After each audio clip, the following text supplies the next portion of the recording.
병든 자, 외로운 자, 소외당한 사람, 이런 사람들을 늘 가까이 하셨어요. 여러분, 성경을 보니까 우리를 선택하신 것은 세상에 여러분 잘나고 똑똑한 사람을 불러서 구원하신 게 아니고 천한 자들과 멸시받는 자들과 없는 자들과 소외당한 사람들, 무시당한 사람들, 병든 사람들, 이런 사람을 불러 구원시켰다고 말씀하고 있어요. 아멘입니까? 너희 중에 선비가 어디 있느냐? 응?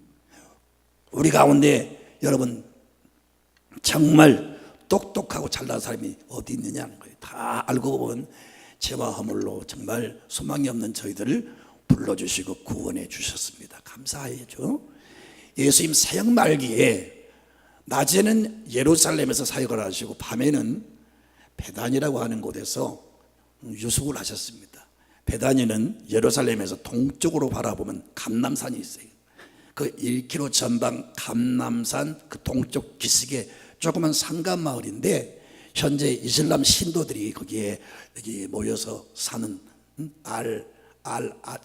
아자리의 그 마을이 바로 그 나사로 마을입니다. 그 베다니란 마을이에요. 근데 그 집에 그 동네에 부모 없이 그 3남매가 사는 가정이 있었어요. 아신 것처럼 나사로, 마리아, 마르다 3남매가 부모 없이 외롭게 살았는데 주님은 밤에는 주로 그 집에서 기숙을 하셨습니다. 여러분, 예수 믿으면서 절대로 나는 가진 게 없다, 못 배웠다, 나는 실패했다, 나는 힘이 없다, 자신을 비하시키면서 절대로 시험 들지 않기를 바랍니다. 하나님은 그런 사람을 더 사랑하세요. 아멘입니까? 세상 사람들은 돈이 있으면, 능력이 있으면, 권세가 있으면, 잘났으면 사람이 따르는데 여러분, 우리 예수님은요 약한 자를 가까이 하시고, 그래서 여러분 세상에 상한 갈대를 꺾지 않고 꺼져가는 심지를 끄지 않으신다고 했어요. 그래서 절대로 우리 예수 믿는 사람들은 신앙생활 하면서 소외의식을 느끼거나 주님이 나를 사랑하지 않는가 봐, 그렇게 불신앙적인 생각을 하지 마셔야 됩니다. 아멘입니까? 약한 사람일수록 사랑하셔요. 그래서 예수님은 특별히 부모 없는 이 집을 자주 방문해서 위로하시고 말씀을 주시고 또 복을 주시고 은혜를 주셨어요. 그런데 예수님이 어느 날 다른 지역 가서 사역을 하실 때 이 집에 기둥처럼 여겼던 나사로가 병이 들었습니다. 무슨 병인지 모르지만 아주 상당히 중한 병인 것 같습니다. 그래서 재빨리 예수님께 사람을 보내서 나사로가 지금 이런 상황이라고 빨리 오셔서 안수를 하시든지 아니면 기도를 해 주셔서 이 나사로를 살려주세요, 고쳐주세요, 이렇게 전가를 보냈는데 예수님이 그 소식을 분명히 들었습니다. 누구보다 사랑하는 사람이 지금 병들어서 지금 죽을 지경인데 예수님 그 소식을 듣고도 이틀을 그 사역 현장에서 그 보내심으로 결국은 예수님이 안 가심으로 인해서 결국은 죽고 말았어요. 죽었다고 하는 것은 모든 소망이 끊어진 거지요. 더 이상 기대할 어떤 희망이 없습니다. 다 끊어진 겁니다. 그런데 예수님은 비로소 그때야 그 죽은 나사로를 향해서 발길을 옮깁니다. 참 이해할 수 없습니다. 지난주 말씀이 무슨 말씀이에요?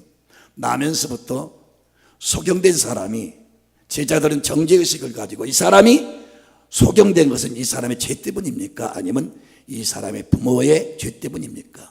예수님께서 말씀하시길 이 사람의 죄도 아니고 부모의 죄도 아니고 이 사람을 통해서 하나님이 하실 일이 있다는 거예요. 하나님의 영광을 받으시겠다는 거예요. 오늘 또 예수님께서 지금 막 죽어가는 사람을 치료해달라고 말씀을 지금 듣고도 예수님이 뭐라고 하신지 아십니까? 한번 보세요. 예수님이 뭐라고 하시는지. 자, 여러분 그 11장 4절을 볼까요? 예수께서 들으시고 이르시되 이 병은 죽을 병이 아니라 하나님의 영광을 위함이요 하나님의 아들이 이로 말미암아 영광을 받게 하려 함이로다. 자, 여러분 지금 마르다 마리아는 일가 친척들은 너무 다급한 상황입니다. 그런데도 예수님은 이 사건을, 이 병을 해석하기를 죽을 병이 아니라 하나님의 영광을 드러내기 위함이라고 말씀하고 있어요. 뿐만 아니라 바로 예수님이 이 사건을 통해서 영광을 받으시려고 한다고 말씀하셨어요. 사랑하는 성도 여러분, 우리는 분명히 하나님 앞에 죄를 지음으로 인해서 하나님의 매를 맞고 징계를 받음으로 그런 사건이 여러분 터질 수가 있어요. 중환병이 생길 수가 있고 감당할 수 없는 시험들이 막 닥칠 수 있어요.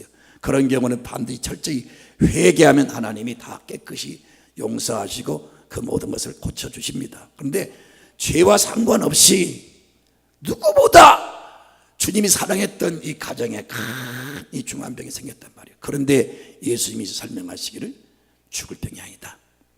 이것은 하나님의 영광을 위한 병이다. 사랑하는 성도 여러분, 우리 믿음의 사람들도 문제를 만나고 환난을 당합니다. 그러나 꼭 기억하실 것은 여러분, 우리가 원치 않는 환난, 시험들, 질병들, 사건들 여러분 우리는 믿음으로 해석해야 됩니다. 이 사건을 통해서 하나님이 영광을 받으시려고 한다. 따라합시다. 하나님은 이 문제를 들어서 이 사건을 통해서 이 질병을 통해서 영광을 받으시려고 한다. 그렇게 해석하시고 그렇게 믿으셔야 됩니다. 할렐루야. 자, 그래서 예수님이 이제 미적거리는 동안에 이 나사로가 죽었어요. 가셨더라면 안 죽었을 텐데 안 가심으로 주님이 어떻게 보면 방치하신 거죠. 죽어버렸습니다. 그때야 비로소 예수님이 여러분 11절을 보니까 발길을 옮깁니다. 뭐라고 하십니까? 이 말씀을 하신 후에 또 이르시되 우리 친구 나사로가 잠들었도다. 그러나 내가 깨우러 가노라. 여러분 분명히 나사로는 죽었습니다. 그런데 예수님은 이 죽음의 사건을 뭐라고 합니까? 나사로가 잠들었도다. 내가 깨우러 가노라. 여러분 수천 년 역사 속에 많은 학자들이, 의사들이, 과학자들이 여러분 사람을 살려보려고 죽음의 문제를 해결하려고 무진 애를 썼습니다. 천문학적인 도를 투입시키고 수많은 인재들이 두뇌 사람들이 그 죽음의 문제를 해결하려고 했지만 지금도 해결을 못했고 앞으로도 이 죽음의 문제만큼은 절대로 해결할 수가 없을 겁니다. 그런데 예수님은 이 불가능한 문제를, 이 인류가 그렇게 무서워했던 이 죽음의 문제를 주님이 방문하셔서 여러분 살렸잖아요. 살렸는데 인류가 이 풀지 못한 이 숙제를 우리 주님은 한순간 말씀 한마디로 그를 살렸습니다. 아멘입니까? 우리가 믿는 예수님은 그런 분이라고요.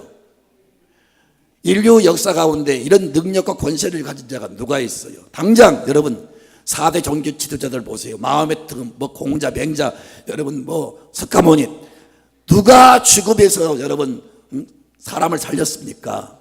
아무도 그런 적이 없어요. 그런데 예수님은 그 무서운 이 불가능한 죽음을 말씀 한마디로 살렸잖아요. 그래서 죽은 자를 지금 잠들었다 깨우러 가자 이렇게 표현한 것이 뭐예요? 주님은 죽은 자를 이렇게 쉽게, 애가 잠들었을 때 부모가 일어나잖아요. 그렇게 쉽게 해결할 수 있는 능력을 가지고 있다는 것을 지금 말씀하시는 거예요. 우리가 생각할 때는 아주 어렵고 불가능한 문제를 예수님이 그 사건에 개입하시면요 한순간 너무너무 쉽게 해결할 수가 있어요.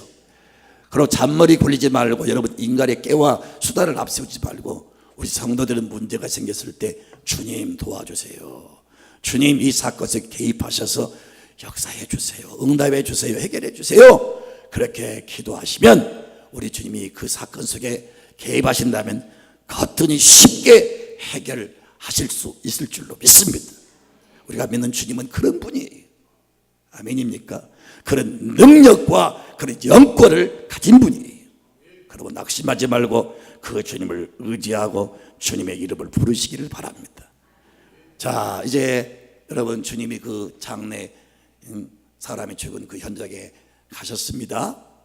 애가타게 오래하게 기다렸는데 이제 죽은 다음에 땅속에 이미 묻었는데 그때 예수님이 그 집에 방문하니까 벌써 마르다 마리아가 시험 들어가지고 그 갈멜산 기도원 그 조 원장님의 말을 빌리자면 입이 툭 나와가지고 옷걸이 10개 정도 걸 정도로 이렇게 툭 나와가지고 시험에 힘들었어요. 예수님이 와도 반기지도 않고 막 여러분 예수를 향해서 서운한 소리를 막 내뱉잖아요. 시험 들었어. 참 우리는 그래요. 내 뜻대로 안 되면 쉽게 시험 들죠. 막 주님이 그럴 수가 있는가? 나를 사랑하지 않는가 봐. 나 같은 사람 돌아보지도 않아. 부자나 좋아하고 하나님 똑똑하고 잘난 사람 좋아하지. 나 같은 사람 주님이 돌보시나? 뭐 그렇게 스스로만 시험에 들어가지고 주님을 원망하는 거예요. 지금 마르다 마리아가 예수님이 오셨음에도 불구하고 반기지 않고 지금 시험 들어가지고 예수님을 향하여 퉁명스럽게 말을 내뱉는 겁니다. 그러나 주님은 개의치 않고 이 나사로가 지금 이제 죽어서 이제 장례가 됐잖아요. 땅속에 묻혔잖아요. 이미 냄새가 썩어서 냄새가 진동합니다. 그러나 그 현장에 오셔서 이 나사로를 살리겠다고 말씀하세요. 그러니까 그렇게 말씀하도 불구하고 믿지를 않고 그거야 뭐 부활 때나 가능하겠죠 하면서 이 마르다 마리아가 지금 그렇게 대꾸하는 겁니다. 그때 예수님께서 따라합시다. 너희가 믿으면 하나님의 영광을 보리라. 그렇게 지금 말씀하고 있어요. 40절을 좀 보세요. 40절 시작. 예수께서 이르시되 내 말이 내가 믿으면 하나님의 영광을 보리라 하지 아니하였느냐. 사랑하는 성도 여러분, 절대 감정을 의존하지 마시고요, 여러분 느낌을 의존하지 마시고요, 주님을 의지하셔야 됩니다. 무엇보다 주님을 믿으셔야 됩니다. 주님이 어떤 분인가? 주님은 이 사건 속에 개입하시면, 주님이 말씀하시면, 주님이 명령하시면, 주님이 기도하시면, 주님이 복을 주시면 안 될 게 없습니다. 반드시 될 줄로 믿습니다. 이 문제가 해결될 줄로 믿습니다. 그렇게 믿음의 반응을 보이셔야 돼요. 그러면 믿는 사람에게는 하나님의 영광을 보는 기적을 나타내 주실 줄로 믿습니다. 자, 여러분, 이제 예수님이 그 묻혀있는 그 무덤 앞에 가셔서 돌을 옮겨 놓으라 이렇게 말씀하시죠. 돌문을 열었습니다. 하나님께 잠깐 이제 간절히 기도하십니다. 그리고 나사로야 나오라 외쳤어요. 나사로야 나오라 외칠 때 그 나사로가 벌떡 일어났어요. 여러분, 이것을 우습게 여기지 마세요. 인류가 수천 년 역사를 이렇게 지내오면서 그 누구도 풀 수 없고 해결할 수 없는 이 죽음의 세력이 꺾여지고 그 죽음에서 부활하는 놀라운 역사의 한 순간입니다. 아멘입니까? 사람이 기술로, 의술로, 돈으로, 능력으로 여러분 그렇게 해결하려고 해도 해결되지 않는 이 문제가 예수님이 한마디 딱 하시니까 나사로야 나오라 하시니까 벌떡 일어나는 역사가 일어났어요. 주님은 그런 권세와 능력이 있어요. 사람에게는 없지만 주님에게는 그런 권세와 능력이 있어요. 아멘입니까?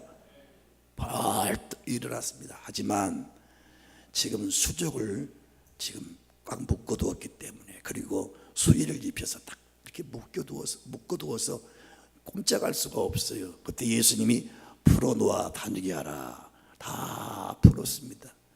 이제 완전히 나사로가 여러분 걷고뛰는 정말 감격적인 지금 상황이 벌어졌습니다. 여러분, 이런 일이 언제 이런 일이 있었겠어요? 주님이 계신 곳에는 희한한 일들이 일어납니다. 가장 큰 문제를 해결하신 주님이 우리 살아가는 삶의 현장에 사소한 문제도 해결을 못하겠어요? 해결을 못하겠어요? 그 누구도 여러분 해결할 수 없는 문제를 우리 주님이 한순간 말씀 한마디로 해결하셨는데, 여러분 어떤 문제든 주님께 그 문제를 맡기면 어찌 해결을 못하시겠어요? 할 수 있습니다. 중요한 것은 인격적으로 주님을 믿으시고요, 그 문제를 주님께 소상하게 보고하세요. 내놓으세요. 기도하세요. 주님이 의지를 가지고 역사하시면요, 능히 해결될 줄로 믿습니다. 아멘입니다. 아멘. 저는 이 말씀을 묵상하면서 첫째는 이 사건을 통해서 네 종류의 사람이 있다는 겁니다. 네 종류의 사람. 첫째는 죽은 사람, 두 번째는 살아난 사람, 세 번째는 묶여있는 사람, 네 번째는 자유를 얻어 기뻐 뛰는 사람이 있다는 거예요. 분명히 예수님이 나사로 한 사람을 살렸지만 이 사건을 통해서 영적으로 감동을 주는 게 있어서 제가 그냥 감동받은 것을 말씀을 드리는 거예요. 나사로는 이미 죽은 사람입니다. 죽어서 썩어서 냄새가 진동합니다. 여러분, 성경을 보니까 에베소 2장 1절을 보면은 우리는 죄와 허물로 이미 죽었었어요. 영적으로 이미 죽었었어요. 그러니까 우리 삶 속에서, 우리의 인격 속에서 항상 썩어 냄새는 악취가 진동하는 그런 삶을 살았어요. 성경은 말씀합니다. 너희는 그리스도의 향기니 그랬어요. 우리 예수 믿는 사람은 향기가 되어야 됩니다. 어디를 가든지 우리의 삶을 통해서 예수의 향기가 나야 됩니다. 그런데 악취가 진동하고 그 삶이 정말 더럽고 추하고 냄새가, 아주 썩은 냄새가 나는 그런 사람들이 있어요. 여러분, 한국교회를 걱정하는 사람은 한국교회를 진단하기를 거대한 공룡이 쓰러져 가지고 썩어서 냄새가 진동한다, 그렇게 한국교회를 펴버렸어요. 이렇게 사망이 왕노릇하고 하나님이 그 교회에 계시지 않고 예수 중심의 삶을 살지 않으면 영이 이렇게 죽어서 썩은 냄새가 납니다. 영적으로 죽은 사람들, 주님이 내 안에 거하시고 나와 함께 하시면 다시 살아나는 역사가 있을 줄로 믿습니다. 예수님이 이 자리에 오시니까, 나사로야 나오라 하니까 그가 살아났잖아요. 부족하지만 말씀은 선포입니다. 내가 이번에 부목사님한테 그런 말을 했어요. 설교를 하실 때 여러 가지 이론을 전개하지 말고 목사님이 딱 판단해 가지고 우리 교단과 그동안 배운 신학적인 정서와 딱 이렇게 딱 판단해 가지고 내가 옳다고 믿는다면 설교는 선포니까 하나님의 말씀을 선포하라, 그렇게 말씀드렸어요. 기분 나쁠지 모르지만 지금도 배워야 됩니다. 내가 제일이다면 그건 교만한 모습이에요. 인생의 경륜은 절대 무시할 수 없는 거예요. 내가 목사가 돼서도 한 20년 선배니까 더 드려야 돼. 어디서 목사님? 구질구질하게 다른 이론들을 막, 쓸데없는 이론들을, 아무 의미가 없는 거예요. 진리 말씀만 선포해도 막 지금 시간이 부족한데 무슨 사람들의 말을 막 그렇게 다른 신학자들의 말을 거기서 막 열거할 필요가 없어요. 하나님의 말씀은 선포입니다. 설교자는 선포의 강의가 아니에요. 학술 강의가 아니에요. 하나님의 말씀은 그대로 선포하는 거예요. 오늘 제가 제 말을 하는 게 아니고 하나님의 말씀을 선포합니다. 아멘입니까? 주의 정도는 하나님의 이름으로 축복하면 축복이 임하는 거예요. 아멘. 내 이름으로 귀신을 쫓아내며 내 이름으로 병든 사람의 손을 얹으면 나으리라 그랬어요. 그래서 설교자가 얼마나 중요한지 몰라요. 아멘. 주님이 한마디 선포하니까 벌떡 일어났잖아요. 오늘 말씀을 통해서 영적으로 죽어있는 사람들, 악취가 진동하는 사람들 일어나야 됩니다. 일어나야 돼요. 다. 언제까지 그렇게 여러분 배설한 온갖 더러운 그 배설물에 여러분 주저앉아가지고 악취를 여러분 풍기겠습니까? 일어나야 됩니다. 일어나야 돼요. 근데 나사로가 살기는 살았지만 여러분 죽어 있어요. 그러니까 묶여 있어. 지금 나사로가 살았단 말이에요. 살았지만 지금 묶여 있단 말이에요. 수족이 지금 묶여 있어요. 왜? 나는 이해할 수 없는 것은, 사람이 죽으면 여러분 왜 가는 사람 꼭꼭 묶습니까? 오장로님 이럴 때 오장로님도 물어봐야 돼. 나는 오장로님이 제일 좋아. 장로님, 사람이 죽으면 왜 아버지가 죽어도 어머니가 죽어도 꼭꼭 묶습니까? 살아날까 봐 가지고. 나도 그렇게 생각합니다. 지긋지긋한 시어머니 다시 살아나면 큰일 나잖아요. 근데 그런 그 시어머니 살아날까 싶어서 묶은 사람이 이제 가면 언제 오나 어이 아들 이제 가면 언제 오나 다시 오면 어떻게 하단 말이야. 지금까지 똥 싸고 왔는데 다시 또 오면 어떻게 한단 말이에요. 여러분 아무튼 지금 이 시체가 묶여 있습니다. 그런데 지금 어떻게 됐습니까? 풀어놓아 다니게 하라. 묶여 있을 때는 사람 구실을 못해요. 살기는 살았지만 묶여 있으니까 아무것도 못해요. 그런데 싹 풀려지니까 여러분 나는 설명할 수 없겠어요. 이 장면을 다시 살아나서 그 외치는 소리가 어떤 소리였는지 저는 모르겠어요. 월드컵 여러분 골 한 골 들어가도 온 국민이 와 소리를 지르는데 죽은 나사로가 지금 벌떡 살아나가지고 내가 살았다 하는 그 기쁨과 여러분 기쁨과 그 환희를 어떻게 표현했는지 모르겠어요. 나사로가 아무튼 막 기뻐서 막 외쳤는데 와 소리가 아닐 거예요. 막 정말 표현할 수 없는 소리를 냈을 거예요. 기뻐 뛰면서 나오니까 슬픔에 잠겨 있었던 마르다 마리아, 그래서 부모가 없어서 동정에 많은 그 조문을 했을 거예요. 수많은 사람들이 그 장면을 지켜보고 같이 막 와 환호를 지르는데 얼마나 붙들고 뛰었는지 막 덩실덩실 춤을 추고 조금 전까지 다 여러분 울고불고 통곡의 그런 장면이었는데 나사로가 걸어 나오니까 막 순식간에 그 슬픔은 떠나가고 그 여러분 집안이 확 기쁨으로 물결치면서 순식간에 입에서 입으로 막 전해지는데 옆 동네 앞 동네 뒷 동네 저 막 온 동네로 이 소식이 전해지면서 여러분 안 그러겠어요? 오래된 사람이 고쳤다는 것도 큰 기쁨의 소식인데 죽어서 지금 이미 묻혔는데 썩어서 냄새가 나는데 그런 사람이 살았다고 하니까 이게 급속도로 전해지면서 사람들이 막 흥분하면서 막 어쩔 줄 모르는 거예요. 어쩔 줄 모르는 거예요. 여러분 국민 정서가 우리와 달라요. 유대인들은 오래전부터 하나님이 이 땅에 메시아 구원자를 보내신다고 약속하셨어요.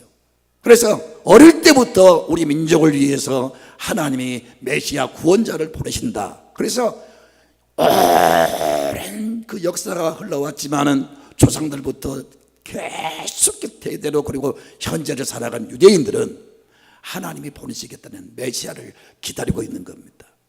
그것이 최고의 소망이에요. 그런데 그 메시아가 이 땅에 오시면 죽은 자를 살린다는 예언이 되겠어요. 각색 병을 고치고 귀신 들린 사람을 귀신을 쫓아내고 소경의 눈을 뜨게 하고 나병을 낫게 하고 자연을 지배하고 이런 기적을 예수님을 보내시면서 하나님이 그 메시아가 메시아인 것을 능력으로 기적으로 증명해 보인다고 말씀했어요. 그러니까 유대인들은 메시아를 기다리고 있었는데 그 예수라고 하는 분이 죽은 자를 살렸다 이 소식이 전해지면서 동시에 어떤 걸 느꼈느냐, 하나님이 보내시겠다고 약속하신 메시아가 이분이 아니냐, 이분이 아니냐, 우리가 그렇게 고대하던 메시아가 바로 이분이 아니냐. 모두가 막 눈이 막 크게 떠지면서 사람들이 서로를 마주보면서 막 흥분이 돼가지고 그분일 거야. 맞아, 예수가 그분이야. 막 이게 막 소문이 나가지고 지금 쓰나미같이 막 와 이스라엘 저녁에 이 사실이 막 알려지면서 온 지금 유대인들이 마음에 흥분이 일어난 겁니다. 여러분 이번에 그 올림픽에서 브라질이 우승하니까 와 열광하는 장면 보셨죠? 정말 미칠 정도로 그렇게 좋아하더라고요. 여러분 우리가 올림픽 나가서 우리 선수들이 막 메달 따면 자신도 기쁘고 그 부모는 얼마나 좋겠어요. 나 이번에 영광 가니까 기성용이 아버지가 왔더라고요. 나는 유명한 사람이 아닌데 영광에 영광의 유명한 부흥사, 난 유명하지도 않아. 근데 지가 그렇게 생각한 거지. 유명한 부흥사가 오셨다는데 그냥 가면 안 되겠기에 부흥사 목사님을 한번 뵈러 왔다고. 기성령 아버지와 어머니가 왔다라니까. 기성령이 누군지 아세요? 축구 스타 아닙니까? 한혜진하고 결혼해가지고 살잖아요. 키도 크고 아주 잘났더라고요. 난 처음 보지만 아무튼 제가 그냥 갈 수 없어서 인사드리려고 왔어요. 두 부부가 저한테 인사를 했어요. 아무튼요. 아니, 기성용이가 그 올림픽이나 월드컵에서 한 골을 탁 넣어가지고 우승을 했다. 아버지가 얼마나 좋겠어요. 얼마나 좋겠어. 한번 생각을 해보세요.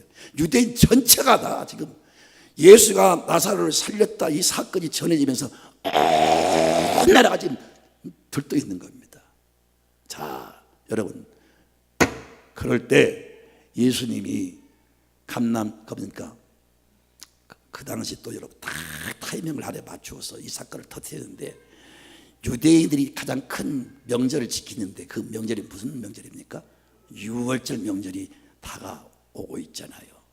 그게 막 때를 맞춰 소문이 쫙 퍼져가지고 유대인들이 명절 지키서 다 예루살렘 모입니다. 지금 사람들이 지금 행군에 들어오면서 제사드리러 명절 지키러 오면서 다른 때와 달라요. 왜냐? 지금 올라오면서 야, 그 예수란 분이 죽은 자를 살렸대, 이 소문 나가지고 지금 이들이 올라올 때는 혹시 그분을 우리가 뵐 수 있을까? 우리가 그분을 만날 수 있을까? 그런 기대 심리가 지금 꽉 차가지고 흥분된 마음으로 딱 지금 올라오고 있는 거예요. 전국이 들썩거리는 거예요. 그때 예수님이 딱 타이밍을 맞추어서 나귀를 타고 예루살렘에 입성을 딱 하십니다. 어느 학자는 이것을 가리켜서 하나님이 예수 그리스도가 인류의 구원자 왕이신 것을 온 천하에 드러내는 대관식이었다, 그렇게 해석을 합니다. 지금 예수님이 나귀를 타고 입성하신 것은 인류를 위해 오신 구원자라고 하는 것을, 하나님이 보내신 인류의 왕이라고 하는 것을 만천하에 드러내는 일종의 여러분 대관식을 지금 가진 겁니다. 그 흥분에 들떠있던 사람들이 예수님이 딱 나타나니까 누가 말하지 않아도 소리를 지르면서 바로 쳐보이다. 그러면서 막 예수를 종려나무 가지를 꺾어들고 막 찬양하잖아요. 열광적으로 여러분 유대인들이 예수를 인정하고 환영하고 그를 메시아인 것으로 지금 높이잖아요. 이런 사건이 일어난 겁니다. 사랑하는 성도 여러분, 마르다 마리아 입장에서 생각할 때는 굉장히 큰 문제죠. 죽었으니까 얼마나 큰 문제예요. 완전히 여러분 정말로 이 가정은 슬픔으로 변하고, 가정의 대들보 같은 그 오라버니가 죽었으니 집안이 무너진 거죠. 그러나 이 불행한 사건을 들어서 우리 주님이 어떻게 하신가요? 온 천하에 하나님의 영광을 드러내시고 예수가 인류의 구원자인 것을 만천하에 드러내는 이 여러분 증거의 사건이 되게 하신 겁니다. 사랑하는 성도 여러분, 어떤 사람은 그런 말을 합니다. 저는 부도가 났어요. 저는 사업이 박살나가지고 예수를 믿었습니다. 박살난 거이 축복이. 무슨 말인지 아시겠어요? 여러분, 천하보다 귀한 생명을 얻었으니 부도 난 것이 축복이죠. 부도가 안 났으면 여전히 바람 피고 죄 짓고 방탕하고 못된 짓 하고 살 터인데, 부도가 남으로 바싹 깨어지게 되고 하나님께 나와서 천부의 의지 없어서 손들고 옵니다. 회개하면서 결국 예수 믿고 구원받은 사람들이 얼마나 많은지 몰라. 여러분, 인생에 여러 가지 어려운 시험들을 만날 때 하나님 이 일을 통해서 무슨 일을 하시렵니까? 결국에는 하나님이 합력하여 선을 이루십니다. 하나님 이 사건을 통해서 하나님이 영광 받아 주시옵소서. 기도하면서 당당하게 믿음으로 그 시험들을 이겨나가세요. 주님이 반드시 이기게 하시고 결과는 합력하여 선을 이루실 줄로 믿습니다. 여러분, 주님이 자유케 하시면 여러분 자유로워집니다. 아멘. 제가 이번에 영광대교회 부흥회 갔을 때 42년 전에 그 영광에서 떨어진 아주 조그만 그 산골짜기 그 화장실 그 옆에 가만히 깔고 그 예배를 드린 교회가 최초의 교회인데, 아직까지는 지금 가만히 화장실 교회입니다. 성도에 불과 몇 명이고 애들 그 가운데 우리 김정자 권사님도 계시고 그 가운데 김정혜 집사가 어디 계시죠? 김정혜 집사도 그때 꼬맹이로 교회 나왔었어요. 불과 몇 명, 냄새나고 그냥 악취가 진동하는 그런 그 예배당인데, 예배당도 아니지, 그냥 헛간 예배죠. 헛간 교회죠. 헛간 교회, 화장실 교회. 그때 제가 21살 때 제가 그 교회를 목회를 하게 됐는데, 영광이니까 교역자 회의를 이렇게 하면은 이제 교역자 회의를 참석한단 말이에요. 나는 처음에 이제 교역자 회의를 가는데 영광읍교회, 지금 영광대교회, 거기에 갔습니다. 와, 111년 역사를 가진 교회니까 굉장히 자리가 잡힌 교회죠. 건물도 크고. 나는 그 개척한 교회에서 잘 먹어야 조밥, 그리고 좀 더 잘 먹으면 보리밥, 맨날 고구마, 쌀밥을 구경한 적이 제가 없어요. 그런 데서 목회하다가 그 읍교회에 가서 보니까 와, 있고 영광 굴비를 비롯해서 갈비 아무 상이 부러질 정도로 이렇게 음식을 차렸는데 난 처음 봤어요. 와, 눈이 뒤집힐 정도로 많이 차렸더라고요. 엄청나게 먹었습니다. 먹으면서 막 천장을 쳐다보면서, 하나님, 나는 언제나 이런 데서 목회합니까? 하나님, 나 언제나 이런 데 설교할 수 있습니까? 하나님, 내가 비록 화장실 지금 목회하지만 하나님, 나도 이런 데 좀 보내주시고 나 언젠가 이곳에 와서 말씀 증거할 수 있는 기회를 주십시오. 너무 부러워가지고 혼자 막 음식 먹으면서 기도를 했던 그런 경험이 있어요. 그런데 42년의 세월이 흐른 다음에 바로 그 교회가 왔어. 그 교회 가서 부흥회를 인도했으니 나는 엄청난 감격이 있었어요. 여러분은 너무 감동이 없죠. 나는 지금 엄청난 감격이 있어요. 내가 그런 이야기를 했어요. 여러분, 내가 그랬는 42년 전 제가 그런 마음을 가졌는데 바로 그게 와서 제가 부흥회 강사가 돼가지고 이렇게 설교를 하게 됐어요. 나는 너무 기분이 째질 것 같습니다. 내 기분이 허벌나게 좋습니다. 나는 그쪽 동네 가가지고 막 그쪽 동네 사람들 말을 쓰면서 하니까 너무 좋아한 거예요. 내가 점점 빼고 학자 스타일로 막 그렇습니다. 그렇습니까? 막 이러면 은혜가 되겠어요? 하나도 안 돼요. 막 망가지면서 그쪽 말을 쓰면서 막 하니까 배꼽을 쥐고 111년 가운데 부흥회 많이 했지만 이번에 최고로 부흥회 은혜가 있었답니다. 나 그대로 말한 거예요. 진짜 그대로 말해요. 이것도 안 보태고요, 최고로 은혜가 됐대요. 그러면서 2년 후에 다시 합시다 그러더라고요. 여러분 기도해 주셔서 된 건데, 어떻든 그 화장실 교회가 나중에 건축이 됐는데 저 바닷가의 동네 사람이 아주 악한 영에 붙들려 있었어요. 소리를 지르고 막 괴성을 지르고 동네를 휘젓고 막, 그러니까 사람들이 무서워서 그 사람들이 살 수가 없어요. 건강한 청년도 동원돼 가지고 그 괴성을 지르는 귀신 들린 사람을 니아까지 싣고 갔더라고요. 난 처음으로 그런 사람 지금 대하는 겁니다. 21살 청년이 그 무서운 궤적을 가진 사람을 딱 마주쳤는데 나한테 고침받겠다고 그 사람을 싣고 갔는데 얼마나 두렵고 무서운지, 눈이 막 이글거리면서 씩씩거리면서 나를 곧 삽질같이 그렇게 무서워요. 근데 아무튼 귀신은 예수의 이름으로 나간다는 그 말씀을 제가 이미 알고 있잖아요.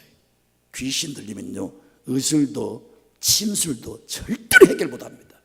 서울대학 병원을 가도 그것은 해결이 안 됩니다. 근데 그 괴악한 그 귀신 들린 사람을 싣고 하는데 혼자서 데리고 온 게 아니라 니아카의 사람들이 싣고 왔어요. 처음 만난 그 사람 보고 얼마나 무서운지. 그러나 눈 감고 쳐다보면 무서우니까 눈 감고 나세를 예수 이름으로 떠나갈지어다. 이 악한 귀신아, 예수 이름으로 소리치며 떠나갈지어다. 막 무서워 떨면서 난 외쳤어요. 근데 놀라운 사실은요, 그 사람이 나왔어요. 참 신기한 일이죠. 나는 그 교회를 나왔는데 언젠가 내가 바닷가를 이렇게 가는데 어느 한 군데 어떤 사람 나를 꽉 붙잡아요. 돌아보니까 아주 상당히 덩치가 큰 사람이 나를 꽉 쥐어요. 밝은 미소로 나를 쳐다보는데, 저를 모르십니까? 잘 모르겠는데요. 그때 내가 이런 사람이었는데, 그때 미약간 실려갔는데 전도사님께 저를 낫게 해주셨잖아요. 해가지고 그 사람이 고침받고 배를 사가지고 몇 채 사가지고 몇 척을 사가지고 지금 사업을 잘한다네. 할렐루야. 여러분 예수 믿으면요 눌린 자 묶인 자 뭐 상한 자 다 여러분 고침받고 노임받아서 자유케 됩니다. 죽은 자가 살아나고 살아났지만 묶이는 사람 술 중독 음란 여러분 죄악 도박 온갖 것에 묶여 있어. 습관에 묶여 있고 그래서 예수를 믿어도 자유롭지가 못해. 왜? 묶여 있기 때문에. 그런데 여러분 예수로 인해서 다 여러분 고침받기 바라고 다 중독증에서 나를 묶은 그 자리에서 나를 눌리는 그것에서 다 자유를 얻어 기뻐 뛰는 여러분 되시기 바랍니다.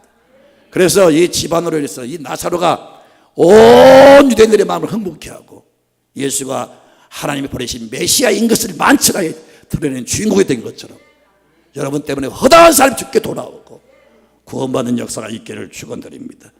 자, 2, 3부대로 정리합니다. 이 사건을 통해서 우리 주님은 어떻게 하십니까? 하나님의 영광을 나타냈습니다. 두 번째는 여러분 이 사건을 통해 제자들의 믿음을 키우신 겁니다. 앞으로 예수님이 떠나시면 예수님의 사역을 바톤을 받아가 해야 될 사람들인데 예수를 믿는 믿음을 키워주기 위해서 그래서 여러분 봅시다.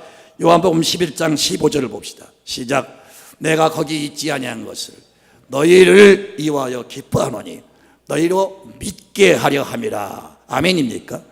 제자들의 믿음을 키우기 위해서 그런 사건 속에 여러분 사건을 일으켰다고 말씀하고 있습니다. 그리고 여러분 이 사건을 통해서 예수님이 죽은 자를 살리시면서 자신이 죽음에서 부활하실 것을 예표하시고 그리고 예수를 믿는 사람도 죽음에서 부활한다고 하는 소망을 심어주는 겁니다. 아멘입니까? 예수님이 거듭 세 사람을 살렸죠. 그것은 바로 예수님은 죽은 자를 살릴 수 있는 능력이 있다. 예수님 자신이 죽음에서 이제 부활한다고 하는 사실을 알려주시고요. 예수를 믿는 사람들도 이와 같이 다시 살아난다. 사랑하는 성도 여러분, 우리는 앞서거니 뒤서거니 세상을 떠나게 될 것입니다. 영은 이제 하늘나라로 갈 것이고 육은 땅속에 묻힐 겁니다. 주님이 오실 때 무덤 속에 있는 우리가 다 산다고 했어요. 아멘입니까? 무덤 속에 있는 자가 다 부활한다고 그랬어요. 성도의 여러분 최고의 소망은 부활입니다. 이 부활의 소망을 우리에게 심어주기 위해서 주님이 이 사건을 통해서 그렇게 여러분 하신 거예요. 그러면서 예수님께서 이 집에 오셔서 뭐라고 하지 아십니까? 요한복음 11장 25절부터 보세요. 시작. 예수께서 이르시되 나는 부활이요 생명이니 나를 믿는 자는 죽어도 살겠고 무릇 살아서 나를 믿는 자는 영원히 죽지 아니하리니 이것을 내가 믿느냐? 사랑하는 성도 여러분, 다 믿어도 부활을 믿지 않으면 신앙의 핵심이 빠져버린 겁니다. 최고의 소망은 우리의 부활입니다. 이 소망을 우리에게 심어 주신 거예요. 그리고 여러분 예수 그리스도가 이 땅에 인류의 구원자로 오신 메시아인 것을 만천하에 드러내셨습니다. 사랑하는 성도 여러분, 어떤 일을 당해도 낙심하지 마시고 절대로 여러분 하나님에 대해서 오해하지 마시고 나 같은 사람은 주님이 사랑하지 않는가 봐 시험 들지 마시고 우리 집은 여전히 나를 사랑하십니다. 내가 어려울수록 힘들수록 병들수록 우리 집은 우리를 사랑하세요. 그리고 여러분 어떤 일이 생겨도 여러분 믿음으로 해석하시고 이 사건을 통해서 하나님은 영광을 받으실 것이다. 이 사건 속에 하나님의 어떤 섭리가 있을 것이다. 이렇게 해석하시고 시험을 당당하게 여러분 이겨나가시기 바라고요. 특히 이제 여러분 예수로 인해서 완전히 영이 살아나셔서 나사로처럼 막 기뻐 뛰면서 여러분 입술과 여러분 삶을 통해서 예수 그리스도를 증거하는 삶이 되시기를 주님의 이름으로 축원합니다. 축원합니다. 아멘.